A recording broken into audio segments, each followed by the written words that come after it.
제가 한국에서 신학교 다닐 때 찬양 선교단 리더를 했었습니다. 옛날 얘기입니다. 군대 있을 때 동기가 편지를 보내왔는데요. 학교에 새로운 선교단이 만들어졌는데 차기 리더를 너가 맡아줬으면 좋겠다. 그거를 위해서 우리가 다 함께 눈물로 기도하고 있다 하면서 편지에 진짜 눈물이 뚝뚝 떨어져 있었습니다. 그 편지를 받고 감동이 돼서 그래 해야겠다 생각하고 제대하고 복학해서 그 선교단을 맡았습니다. 이런 스피커, 키보드를 다 차에 싣고 전국에 다니면서 찬양 집회하고 설교하고 그렇게 신학교 시절을 보냈었는데 그런 거는 괜찮았습니다. 근데 처음에 선교단을 맡고 힘들었던 게 뭐냐면 제 전임 리더가 제 선배 형님이었는데 가면 맨날 그 형 얘기를 하는 거예요. 그 형은 이랬고 저랬고. 근데 마침 또 그 형님이 전도사로 사역하던 교회에 제가 그 또 후임으로 가게 된 거예요. 거기서 제 아내를 만났는데 어쨌건 거기 가도 그 형님 얘기, 교회 가도 그 형 얘기, 학교 가도 그 형 얘기 하니까 이게 참 힘들더라고요. 누군가의 후임이 되는 건 쉬운 일이 아닙니다. 제가 뉴저지에서 목회할 때는 담임 목사님께서 설교하실 때에 성경 구절을 최소 10개는 인용을 하셨는데 단 한 번도 성경책을 보지 않으십니다. 모든 구절을 다 외우고 계세요. 그분 다음에 제가 목자가 되니까 이걸 어떻게 하나, 외워야 되나 시도를 해봤는데 저는 안 되더라고요. 그런 영향력들이 후임자를 쉽지 않게 만듭니다. 전임자가 탁월한 능력을 가졌거나 훌륭한 인품의 사람이라면 더 그렇겠죠. 지금 한국에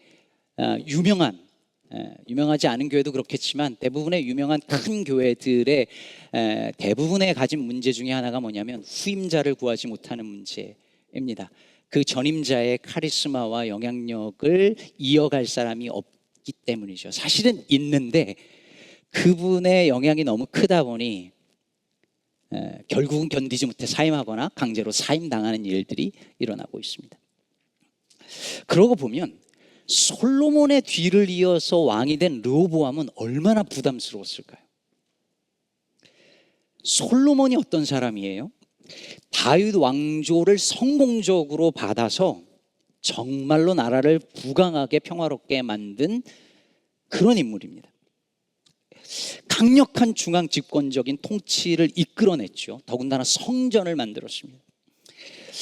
하나님께서 솔로몬의 마음을 귀하게 보셔서 은혜 주셔서 성전을 짓고 성전으로 말미암아 이스라엘 전체가 예루살렘 성전 중심으로 딱 모아지게 됐습니다. 하나님이 지혜 주셔서 얼마나 지혜로운지 주변 국가 사람들이 솔로몬의 지혜를 듣고 보려고 다 왕들이 올 정도였습니다. 특히나 역대기는 솔로몬을 그리고 그 왕국을 묘사할 때 흠이 거의 없는 거의 완벽한 인물과 왕조로 묘사하고 있습니다. 그러니 그 아버지 솔로몬의 뒤를 이어 왕이 된 이 르호보암이 쉽지 않았겠죠. 하지만 백성들은 그래도 아버지가 솔로몬인데 중간은 하겠지 라고 생각했을 것입니다. 훌륭한 아버지를 뒀으니까. 그러나 결과는 어땠을까요? 르호보암 시대에 이스라엘이 둘로 갈라집니다. 북왕국과 남유다로 두 동강이 나서 서로 형제였던 그들이 총칼을 겨누고 원수가 되고 전쟁을 하기에 이르릅니다. 대체 르호보암이 무슨 짓을 한 것일까요? 왜 그랬을까요? 왜 한 나라가, 한 사회가, 한 교회가, 한 공동체가 서로 갈라지고 분열하고 적대하게 되는 일들이 일어날까요? 한때 영광스러웠던 그 나라가, 교회가 왜 하루아침에 몰락할까요? 오늘 본문 1절에 보면 르호보암이 세겜으로 올라갑니다. 왜 갔냐 하니까 이는 온 이스라엘이 그를 왕으로 삼고자 하여 세겜에 이르렀음이더라 라고 말하죠. 여러분, 이미 왕이 됐는데 이게 무슨 말인가 싶은데 이건 역사적인 배경을 좀 알아야 됩니다. 역대기는 역사잖아요. 그래서 역사 공부를 조금 해야 되는데요. 이스라엘의 수도가 어디죠? 예루살렘이죠. 예루살렘은 북쪽에 있을까요? 남쪽에 있을까요? 남쪽에 있습니다. 남쪽을 중심으로 하는 지파들이 있고 북쪽을 중심으로 사는 지파들이 있었는데, 다윗, 솔로몬, 르호보암은 이 남쪽 지파의 대표적인 역할을 하는 유다 지파 사람들이죠. 그러니까 중심이 이 남쪽 지파 사람들로 나라가 운영이 되는 거예요. 그러다가 이제 왕이 됐으니 북쪽 지파 사람들로부터도 뭔가 정통성을 인정받아야 되니 올라간 거예요. 그래서 북쪽 사람들이 모입니다. 여로보암이라는 대표격의 사람과 백성들이 모여가지고 르호보암한테 부탁을 하는 거예요. 한 가지 부탁만 들어주면 우리가 당신을 왕으로 잘 섬기겠습니다. 그 부탁이 뭡니까? 멍에를 가볍게 해주십시오. 이 멍에가 뭡니까? 그동안 솔로몬이 성전 짓고 뭐 건축하고 하는 동안에 과도한 세금을 받은 거, 노역을 한 거, 이걸 조금 낮춰주면 잘 섬기겠습니다 라고 이야기를 하죠. 그러자 르호보암이 3일 뒤에 보자 하고 돌아가서 어떻게 합니까? 원로들에게 묻죠. 어떻게 대답할까? 그랬더니 원로들이 말합니다. 저들이 원하는 대로 잘해주면 저들이 잘 섬길 겁니다. 그런데 르호보암이 어떻게 합니까? 그들의 말을 버리고 자기와 함께 자라난 젊은 신하들한테 뭐라고 대답할까? 물어보니 뭐라고 합니까? 11절에 그들이 이렇게 조언합니다. 내 아버지가 너희에게 무거운 멍에를 매게 하였으나 이제 나는 너희의 멍에를 더욱 무겁게 할지라. 내 아버지는 가죽 채찍으로 너희를 치셨으나 나는 전갈 채찍으로 하리라 하소서. 무슨 말입니까? 이것들 싹 잡아 족쳐야 돼요. 저것들 편하게 대해주니까 저러는 거지 한 번에 확 잡아야죠. 더 때리셔야 됩니다. 세금 팍팍 걷고 많은 노역 시켜야 됩니다. 그래야 권력을 딱 잡습니다 라고 조언을 한 거예요. 그래서 르호보암이 이들의 조언대로 대답을 하죠.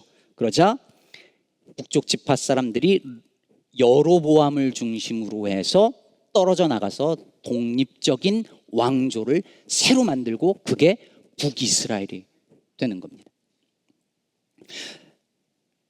누가 봐도 르호보암이 지혜롭지 못한 결정을 한 거죠. 그의 아버지 솔로몬에겐 듣는 마음이 있었는데 르호보암에게는 이게 없었던 거예요. 결국 그는 나라를 두 동강 내버린 인물로 역사에 기록이 됩니다. 그런데 여러분, 과연 이 모든 일의 책임을 르호보암, 이제 막 왕이 된 정치 경험이 없는 이 한 사람에게만 돌릴 수 있을까요? 상황이 이렇게 흘러간 데에 솔로몬의 잘못은 과연 없을까요? 이해를 돕기 위해서 이 당시 이스라엘의 상황과 굉장히 비슷한 역사를 경험한 여러 나라들이 있는데 미국의 예를 들어보겠습니다. 미국은 남북전쟁의 상처가 있는 나라죠. 남북전쟁을 했습니다. 왜 했는가 하면 우리가 흔히 노예제 때문이라고 말하지만 그것은 굉장히 단편적인 이유입니다. 19세기 중반까지 미국의 북부, 이제 이스라엘과는 이제 남북이 바뀌지만 북부에는 산업이 발달하죠. 그러면서 상업 중심, 은행, 그리고 임금 노동 중심의 사회가 됩니다. 그런데 남부는 어떻습니까? 플랜테이션 중심으로 해서 농업을 합니다. 대규모 농업을 하니까 노예가 절실하게 필요했던 거예요. 그러면서 북부는 어떻게 하냐면 산업을 확장하고 자신들의 산업을 보호해야 되니까 관세를 올립니다. 남부는 어떻게 됩니까? 자신들 농업물들을 수출하고 값싼 공산품 들여와야 되니까 관세가 낮아지길 원합니다. 그런데 어떻게 흘러갑니까? 북부 중심으로 흘러가면서 남부가 위기를 느끼죠. 더구나 미국은 아시다시피 하원 의원이 이 주의 인구수로 결정이 되는데 북부의 인구가 유입이 되니까 하원 의원들 수가 많아지고 보트를 해도 계속 북부 중심으로 흘러가면서 남부의 위기가 커져갑니다. 그러면서 노예제를 포기하면 우리는 이제 남부는 망한다는 생각이 들고 이 갈등이 치닫고 치닫다가 결국 전쟁으로 귀결됩니다. 근데 이와 지금 짧게 얘기를 했는데 이와 비슷한 내용이 이스라엘에서 펼쳐지는 거예요. 여러분, 솔로몬이 왕이 되기 전 다윗 왕 때는 이스라엘은 지파 지파 중심의 사회였어요. 그러니까 말하자면 미국이 각 주 중심으로 자치적으로 돌아가는 것 같은 사회였고, 다윗 왕은 그런 체제를 용인했습니다. 그런데 솔로몬이 왕이 되자 어떻게 하냐면 이 질서를 싹 없애버리고 이스라엘을 12구역으로 관할 구역으로 나눈 다음에 관리인을 보내가지고 중앙 집권적인 체제를 확 만들어 버립니다. 그리고 각 구역에서 왕에게 바치는 것들을 만들어 버리죠. 그리고 세금을 걷어들이는데 이 과정에서 남쪽 지파들이 아니라 북쪽 지파들이 훨씬 많은 세금과 노역을 담당하게 됩니다. 왜냐하면 여러분 이스라엘 가보시면 남쪽 예루살렘에 가잖아요. 그냥 황량한 사막입니다. 근데 북쪽 가잖아요. 갈릴리 쪽으로 가면 파란 푸른 잔디와 호수가 있고 비옥합니다. 그러니 성전은 수도는 밑에 있지만 모든 인적 물적 자원은 다 북에서 오는 거예요. 세금의 노역의 상당 부분은 다 북에서 오는 거예요. 근데 그게 다 어디로 흘러가냐면 남부로 흘러가죠. 남쪽 지파로. 그러면서 북부 지파들의 원성과 원망과 불만이 이만큼 차 있을 때 솔로몬이 죽고 다음 왕이 왔으니 제발 우리 조금만 숨쉬게 낮춰달라고 부탁한 겁니다. 그동안 너무 힘들었어요. 너무 고통당했어요. 그러니 좀 살게 해달라고 한 것입니다. 여러분 보십시오. 솔로몬의 저 영광의 이면에 이런 그림자가 드리워져 있었던 것이죠. 거의 완벽해 보이고 결점 하나 없어 보이는 화려한 솔로몬 왕국의 뒤편에 백성들의 피와 땀과 눈물과 한숨과 부르짖음이 있었던 것입니다. 그리고 그것을 권력자가 무시하자, 외면하자 나라가 망가집니다. 여러분 한국에서 88년도 올림픽을 경험한 분들 아시겠지만 얼마나 좋았습니까? 지금도 호돌이가 눈앞에 선한데 우리나라 선진국 된다고 너무 좋아했죠. 근데 여러분 아십니까? 올림픽을 준비하면서 외국인들이 보면 안 된다고 우리나라의 서울 근교에 있는 모든 판자촌, 빈민촌을 싹 다 없애버렸습니다. 그 당시 집을 무려 72만 가구가 자기 집을 잃었고, 심지어 그들이 갈 곳이 없어서 땅을 파고 지냈고, 정부가 용역을 써서 사람들을 강제로 철거했기 때문에 사람들이 죽어나갔습니다. 한강의 기적, 이면의 그림자였습니다. 88년 옛날 같지요. 여러분 몇 달 전에 한국에 영상에 나가서 이름을 말할 수 없지만 유명한 대형 교회에서 하는 연합 기도회가 있습니다. 우리 이민사회 이민교회에서도 이 기도회를 유튜브 영상으로 꼬박꼬박 참여하는 분들이 있습니다. 아주 인기 있는 강사들 모셔다가 설교하고 간증하고 기도회를 합니다. 이 교회가 큰 방송국을 운영하는데 방송국 직원이 과로사로 사망했습니다. 그 기도회를 준비하고 영상을 만들고 새벽에 출근해서 새벽에 퇴근하는 수많은 일들을 매일매일 하다가 과로사로 사망했습니다. 은혜로운 집회, 은혜로운 설교와 기도 이면의 그림자입니다. 교회에 와서 많은 성도들은 이렇게 예배 시간이 되면 와서 혹은 느지막이 와서 예배를 봅니다. 하지만 이 예배는 보이지 않는 손길과 섬김들이 있어서 가능한 겁니다. 일찍 와서 예배를 준비하는 예배팀이 있고 안내팀이 있고 찬양팀 잘 안 따라 해도 열심히 준비해서 고생해서 주중에 준비해서 찬양 이끕니다. 관리팀 우리 관리비원들 주중에 와서도 교회 손보고 고치고 설치하고 이런 거 다 합니다. 아래층에서 지금 우리 아이들 섬기는 선생님들 여러분들 얼굴도 모르고 이름도 모르는 그 선생님들 아이들을 섬기고 있습니다. 뭐 올려도 카톡에 반응도 없는 셀원들 이끄느라 너무너무 수고하시는 우리 셀 리더들도 계십니다. 예배 후 친교를 준비하는 친교부도 얼마나 수고가 많은지 모릅니다. 근데 이들의 헌신과 이들의 수고를 그냥 당연하게 여기며 그 서비스를 제공받는 수준으로 여기 앉아서 그냥 예배만 드리게 된다면 그 공동체는 그림자가 계속 드리워질 수밖에 없습니다. 빛 이면의 그림자를 볼 줄 알아야 합니다. 천양희 시인의 뒤편이라는 시 기억하십니까? 성당의 종소리 끝없이 울려 퍼진다. 저 소리 뒤편에는 무수한 기도문이 박혀 있을 것이다. 백화점 마네킹 앞모습이 화려하다. 저 모습 뒤편에는 무수한 시침이 꽂혀 있을 것이다. 뒤편이 없다면 생의 곡선도 없을 것이다. 성당에 긴 종소리가 울려 퍼지는데 그 뒤편에는 제발 살려달라고, 제발 좀 도와달라고, 하나님 나 좀 불쌍히 여겨달라고 하는 수많은 이들의 기도문이 있을 것이고, 화려해 보이는 마네킹 뒤편에는 수많은 바늘이 시침이 꽂혀 있을 것인데 사람들은 화려한 앞모습만 본다는 거예요. 저는 목회하면서 한 가지 배운 게 있습니다. 가끔 교인들 중에 지나치게 환하게 웃고 행동하고 말하고 하는 분들 보면 뭐가 있구나 생각이 듭니다. 뒤에 아픔이 있어서 그걸 가리려고 하는구나 보일 때가 있습니다. 예수님은 언제나 뒤편을 보고 뒤편을 찾아가는 분이셨습니다. 성전의 영광에 가리워져서 보이지 않는 사람들을 찾아가셨고, 죄인이라 정죄받는 이들 곁에 그 뒤편의 자리에 늘 예수님이 계셨습니다. 여러분, 예수님이 제일 이스라엘에서 좋아하는 동네가 어디였는지 아십니까? 베다니였습니다. 왜 베다니였을까요?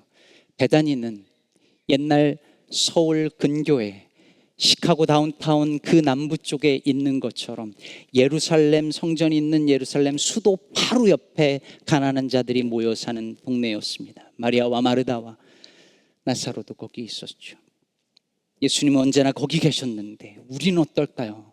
우리는 영광스러운 모습만 보고 싶어하고 그런 이들 곁에만 있고 싶어하고, 사회의 어두운 면이 나오면 이런 거 골치 아파, 꺼버려, 듣고 싶지 않아, 보고 싶지 않아, 골치 아파, 스트레스야 라고 하면서 지워버리려고 하는 것은 아닐까요? 은혜로운 것, 좋은 것, 즐거운 것, 교회 와서도 내 귀를 즐겁게 해주는 이야기만 듣고 싶어 하면서 누가 아픈지, 누가 부르짖고 있는지는 눈 감고 귀 막고 사는 건 아닐까요? 요즘 많은 미국인들이 마가복음을 외치고 있습니다. 성경의 마가가 아니라 다른 마가죠. Make America Great Again. 그러나 이 마가를 실제로 고안하고 만들어낸 이들이 원하는 것은 미국을 위대하게 만들고자 하는 것이 아니라 Make America White Again. 백인들의 나라를 만들고 싶어 한다는 것은 이제 비밀이 아니라 공공연한 사실입니다. 노골적인 사실입니다. 이들은 이것을 정말로 복음으로 믿고 있고 전하고 있습니다. 특히 최근 안타까운 일이지만 총격으로 사망한 한 정치 운동가를 순교자로 추앙하며 더욱 자신들만의 위대한 세상을 꿈꾸고 있습니다. 심지어 목회자들과 많은 그리스도인들이 동조합니다. 아니면 목회자들도 잘못된 걸 알면서도 말을 아낍니다. 여러분, 진짜 위험해졌어요. 저도 요즘 피부로 느낄 정도입니다. 소셜미디어까지 다 조사해서 색출하는 시대가 왔습니다. 그러나 저는 그 가짜 마가복음이 분명히 거짓이라고 굳게 믿습니다. 미움과 적대와 차별의 근거에서 만들어진 영광은 반드시 무너지리라는 것이 성경의 증언이요 역사의 증언입니다. 그들의 가짜 영광에 가리워져서 고통하는 그 그림자 속에서 살아가는 이들을 외면한다면 하나님은 교회의 빛도 거두어 가실 것입니다. 그러기 전에 빛 이면에 있는 그림자를 볼 수 있는 눈이 저와 여러분에게 있기를 바랍니다. 어느 시인 아빠가 딸에게 말한 것처럼 사람은 언제 웃고 언제 우는지를 잘 관찰하는 아이가 되기를, 오늘은 학교에 누가 도시락을 싸우지 않았는지 볼 줄 알고 함께 나누어 먹을 줄 아는 아이가 되라는 그 아빠의 말처럼 누가 아픈지 돌아볼 수 있는 눈이 있기를 바랍니다. 그런데 여러분, 그거 아십니까? 빛 이면에 그림자가 있으면 그림자 이면에는 빛이 있습니다.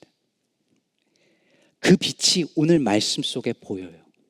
여러분, 르호보암이 젊은 신하들의 조언대로 그렇게 말하죠. 내 아버지는 너희에게 멍에를 무겁게 했지만 나는 더 무겁게 하겠다. 내 아버지는 채찍으로 때렸지만 나는 전갈 채찍으로 때리겠다. 아마도 르호보암은 여기서 밀리면 내 힘은 끝장난다, 밀리면 안 된다, 이렇게 생각했을 것 같습니다. 그래서 중앙 집권적인 체제를 유지하려고 했던 것 같아요. 그런데 여러분, 오늘 역대기서는 이상한 해석을 합니다. 15절을 보면 왕이 이같이 백성의 말을 듣지 아니하였으니 이 일은 하나님께로 말미암아 난 것이라.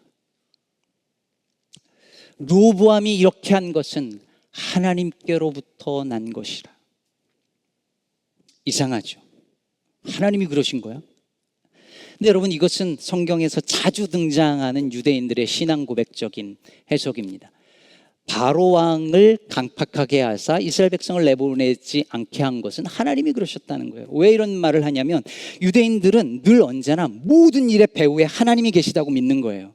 하나님이 계시니까 이런 일이 일어났어요. 근데 이걸 건너뛰어서 어떻게 하냐면 결국 그러니까 하나님이 하신 거야, 이렇게 말하는 거죠. 근데 여러분, 저는 이 구절이 그림자 뒤에 빛을 보여준다고 생각합니다. 솔로몬의 화려한 영광 뒤에 백성들의 눈물과 통곡이라는 그림자가 있었던 것처럼 르호보암의 실책과 분열 왕국이라는 그림자 뒤에 하나님의 섭리라는 빛이 있었던 거예요. 실제로 이스라엘은 두 나라로, 두 왕조로 갈라지는데 여러분, 그 뒤에 어떻게 됩니까? 남왕국은 제사장 중심의 신앙이 발달하고 북왕국은 뭐가 발달할까요? 선지자 전통이 발달합니다. 그렇게 해서 하나님은 그들의 실수와 실패와 심지어 잘못과 악도 합력하여 선을 만들어 내십니다. 그러므로 그림자 뒤에도 빛이 있습니다. 제 사춘기 시절을 생각하면 그냥 잿빛입니다. 지금은 제가 이렇게 온화해 보이지만 제 중고등학교 시절에 제 얼굴은 늘 분노로 가득 차 있었고, 저를 기억하는 제 친구들은 늘 소리를 지르고 악을 쓰는 그 모습으로 기억합니다. 중학교 시절에 맨날 치고받고 싸우던 그 애가 그 어두운 시절이 없었으면 예수 믿지 못했을 것 같아요. 우리 아버지 좀 제발 좀 고쳐달라고 초등학교 때부터 성인이 될 때까지 그렇게 눈물로 매일 기도하는 그 경험이 없었다면 예수 믿지 않았을 것이고 목사가 됐지도 않았을 것 같아요. 제 삶에 드리워진 그 수많은 어둠과 그림자가 없었더라면 빛을 만나지 못했을 것 같아요. 그래서 저는 이제 이렇게 고백할 수 있습니다. 고난, 고통 자체가 하나님의 뜻은 아니지만 고통 안에는 반드시 하나님의 뜻이 있습니다. 빛 이면에 그림자가 있는 것처럼 그림자 이면에 빛이 있습니다. 빛 이면에 그림자를 외면하면 교만하여 넘어지지만 그림자 이면의 빛을 무시하면 넘어진 자리에서 일어설 수 없습니다. 이제 말씀을 정리하려고 합니다. 렘브란트를 아시죠? 네덜란드의 유명한 화가 렘브란트를 가리켜서 빛의 화가라고 부릅니다. 그러나 렘브란트는 그림자의 화가이기도 합니다. 빛과 그림자를 렘브란트처럼 잘 쓴 화가가 없을 것 같아요. 저 유명한 탕자의 귀양 하나만 보아도 보다시피 빛과 어두움을 너무너무 잘 사용해서 그가 말하고 싶어하는 성경 행간에 담긴 것들을 표현합니다. 자세히 보아야 저 어두컴컴한 속에 있는 두 여인이 어둠 속에 보입니다. 한 손, 두 손, 아버지의 두 손의 명암이 다릅니다. 이 모든 것을 통해서 렘브란트의 작품을 볼 때는 어둡게 묘사된 곳은 더욱 섬세하게 보아야 그가 말하려고 하는 것이 보이고, 밝게 묘사한 부분은 어둠을 통해서 그 빛된 부분을 잘 드러내고 있다는 것이 보입니다. 사랑하는 여러분, 혹시 여러분의 삶에 요즘 빛이 드리워져 있다면 감사하시되 빛 이면의 그림자도 세심하게 살펴볼 수 있는 눈이 있기를 바랍니다. 일이 잘 되고 사람들로부터 스팟라이트를 받고 박수를 받을 때 내 주변에 드리워진 그림자들을 돌아볼 수 있는 마음이 있기를 바랍니다. 반대로 요즘 여러분의 마음에 삶의 그림자가 드리워져 있다면 그림자 이면에는 반드시 빛이 있다는 사실을 신뢰하며 믿으시기를 바랍니다. 일본의 신학자 기다모리 가조는 하나님의 본질을 아픔으로 보았습니다. 피조물로 인해서 아파하시는 하나님을 모른다면 하나님의 본질을 이해할 수 없다는 것이죠. 그래서 십자가는 하나님의 그림자이자 뒤편이자 동시에 하나님의 영광 그 자체였습니다. 르호보암은 멍에를 가볍게 해달라는 이들에게 더 무겁게 하리라 했지만 우리의 왕이신 예수님께서는 말씀하십니다. 수고하고 무거운 짐진 자들아 다 내게로 오라. 내가 너희를 쉬게 하리라. 내 멍에를 메고 내게 배우라. 그러면 너희가 쉼을 얻으리라.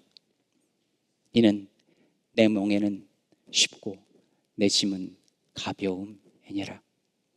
이 말씀을 믿고 우리의 짐을 주님 앞으로 가지고 나아가며 세상에 드리워진 빛에 가려진 그림자를 외면하지 않고 그림자 뒤에 빛을 신뢰하며 살아가는 저와 여러분 되기를 간절히 축복합니다.